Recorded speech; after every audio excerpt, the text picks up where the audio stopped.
একজন প্রতিবন্ধী মানুষের জয়ের গল্প। অদম্য আরিফ। বরিশাল জেলার এক প্রত্যন্ত গ্রামে জন্মেছিল আরিফ। জন্মের কয়েক মাস পরই তার বাবা মা বুঝতে পারলেন অন্য শিশুদের মতো সে স্বাভাবিকভাবে হাঁটতে পারছে না। ডাক্তার দেখানোর পর জানা গেল আরিফের একটি পায়ে স্থায়ী শারীরিক প্রতিবন্ধকতা রয়েছে। খবরটি শুনে তার মা কেঁদে ফেলেছিলেন। বাবা দীর্ঘশ্বাস ফেলে বলেছিলেন, আমার ছেলে কি কোনোদিন স্বাভাবিক জীবন পাবে? ডাক্তার শান্তভাবে বলেছিলেন, ওর পথ কঠিন হবে কিন্তু অসম্ভব নয়। সেই দিন থেকেই আরিফের জীবনের সংগ্রাম শুরু। শৈশবের কষ্ট।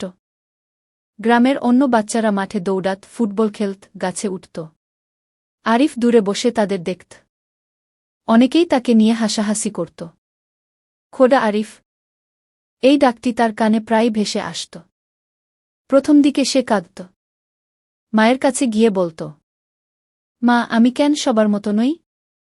মা তাকে বুকে জড়িয়ে ধরে বলতেন, আল্লাহ তোমাকে আলাদা করে সৃষ্টি করেছেন।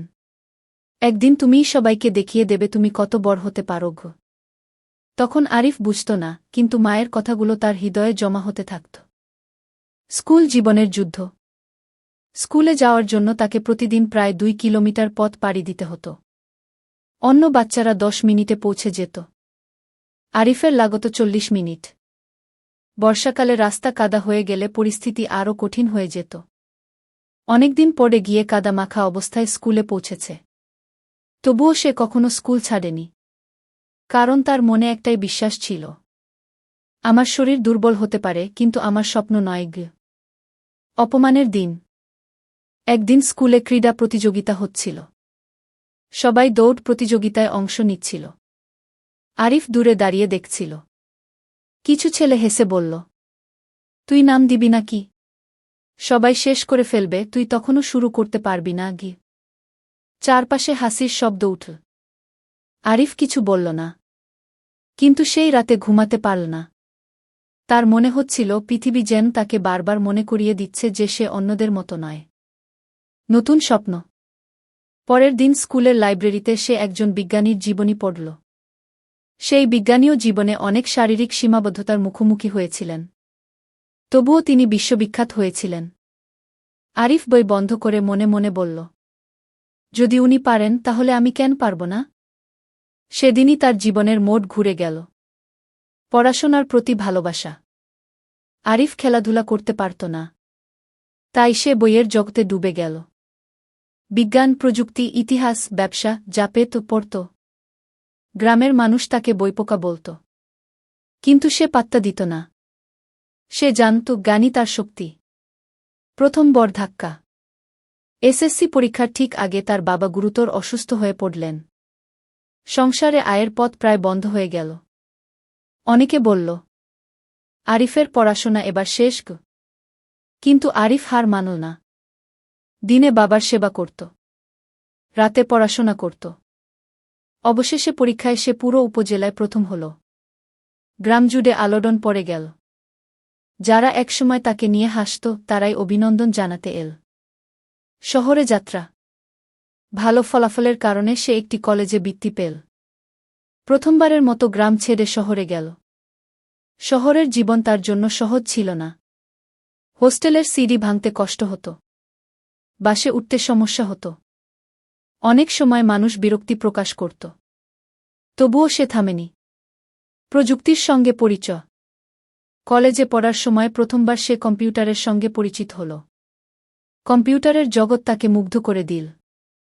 সে বুঝল, এমন একটি ক্ষেত্র যেখানে শারীরিক সীমাবদ্ধতা বড় বাধা নয়, প্রয়োজন শুধু দক্ষতা।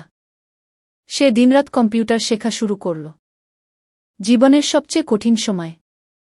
একদিন তার মা ফোন করে জানালেন, বাড়ির আর্থিক অবস্থা খুব খারাপ, টাকা পাঠাতে হবে। কিন্তু তার নিজের কাছেই টাকা ছিল না। সেই রাতে সে কাঁদল। অনেকক্ষণ কাঁদল। তারপর নিজেকে বলল, কাঁদলে সমস্যা কমবে না, সমাধান খুঁজতে হবে। প্রথম আয়। সে অনলাইনে ছোটখাটো কাজ শেখা শুরু করল। শুরুতে কেউ কাজ দিত না।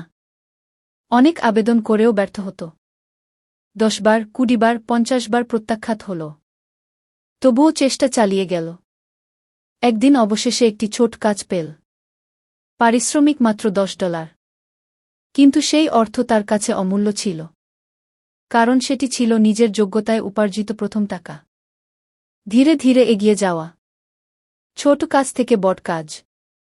একজন ক্লায়েন্ট থেকে 5 জন, 5 জন থেকে 50 জন।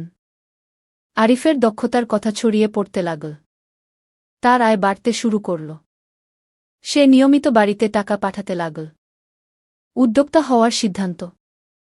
কিছু বছর পর সে বুঝল, একাই কাজ করলে সীমাবদ্ধতা থাকবে। তাই সে নিজের একটি ছোট প্রযুক্তি প্রতিষ্ঠান গড়ার সিদ্ধান্ত নিল। বন্ধুরা বলল, এত বড় ঝুঁকি নিও না গি। কিন্তু আরিফের বিশ্বাস ছিল নিজের উপর। প্রথম অফিস। একটি ছোট কক্ষ ভাড়া নিয়ে শুরু হল তার প্রতিষ্ঠান। মাত্র 3 জন কর্মচারী। একটি পুরনো ডেস্ক। কয়েকটি কম্পিউটার। এটাই ছিল তার সাম্রাজ্যের সূচনা। ব্যর্থতা আবার ফিরে এল। প্রথম বছর ব্যবসায় বড় ক্ষতি হল।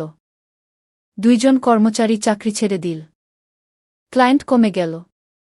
সবকিছু ভেঙে পড়ার মতো অবস্থা। কিন্তু এবার আরিফ আগের আরিফ ছিল না। সে জানত, সাফল্যের পথে ব্যর্থতা বাধা নয়, বরং শিক্ষক। ঘুরে দাঁড়ানো। সে নতুন পরিকল্পনা করল। কর্মীদের প্রশিক্ষণ দিল। সেবার মান উন্নত করল। নতুন বাজার খুঁজল। ধীরে ধীরে প্রতিষ্ঠানটি লাভ করতে শুরু করল। স্বপ্ন বাস্তব হওয়া। 10 বছর পরে তার কোম্পানিতে কয়েকশ মানুষ কাজ করছিল। দেশের বাইরের ক্লায়েন্টও ছিল। যে ছেলেটিকে একসময় মানুষ করুণা করত, আজ তার প্রতিষ্ঠানের শত শত পরিবার জীবিকা নির্বাহ করছে। সেই স্কুলে ফিরে আসা। একদিন তাকে তার পুরনো স্কুলে প্রধান অতিথি হিসেবে ডাকা হল। মঞ্চে দাঁড়িয়ে সে দেখল সেই মাঠ, সেই ক্লাসরুম, সেই স্মৃতি। তার চোখ ভিজে উঠল। একজন ছাত্র প্রশ্ন করল, স্যার, আপনার জীবনের সবচেয়ে বড় শিক্ষা কি? আরিফ কিছুক্ষণ নীরব থেকে বললেন, মানুষের শরীরের সীমাবদ্ধতা তাকে হারায় না, হারায় তার মনের সীমাবদ্ধতা। আমি হাঁটতে ধীরে শিখেছি, কিন্তু স্বপ্ন দেখতে কখনো ধীরে শিখিনি গু। পুরো হলরুম করতালিতে গর্জে উঠল। শেষ অধ্যায়। সেদিন রাতে বাড়ি ফিরে আরিফ বারান্দায় বসে আকাশের দিকে তাকিয়েছিল। তার মনে পড়ছিল ছোটবেলার সেই অপমান, কষ্ট, কান্না আর সংগ্রামের কথা। যদি সে সেদিন হাল ছেড়ে দিত, যদি মানুষের কথায় বিশ্বাস করত, যদি নিজেকে দুর্বল মনে করত, তাহলে আজকের এই অবস্থানে কখনো পৌঁছাতে পারত না। তার মা পাশে এসে বসলেন। হেসে বললেন, মনে আছে আমি বলেছিলাম একদিন তুমি সবাইকে দেখিয়ে দেবে? আরিফ মৃদু হেসে বলল, হ্যাঁ মা, আর আজ বুঝতে পারছি তুমি ঠিকই বলেছিলে গু। আকাশে তখন অসংখ্য তারা জ্বলছিল। আরিফ অনুভব করল, জয় তাদেরই হয় যারা বাধাকে অজুহাত না বানিয়ে শক্তিতে পরিণত করতে শেখে। নীতিশিক্ষা। প্রতিবন্ধকতা মানুষের শরীরে থাকতে পারে, কিন্তু স্বপ্নে নয়। যে মানুষ নিজের উপর বিশ্বাস রাখে, অধ্যবসায় ধরে রাখে এবং বারবার ব্যর্থ হওয়ার পরেও উঠে দাঁড়ায়, শেষ পর্যন্ত সাফল্য তার হাত ধরেই আসে গু।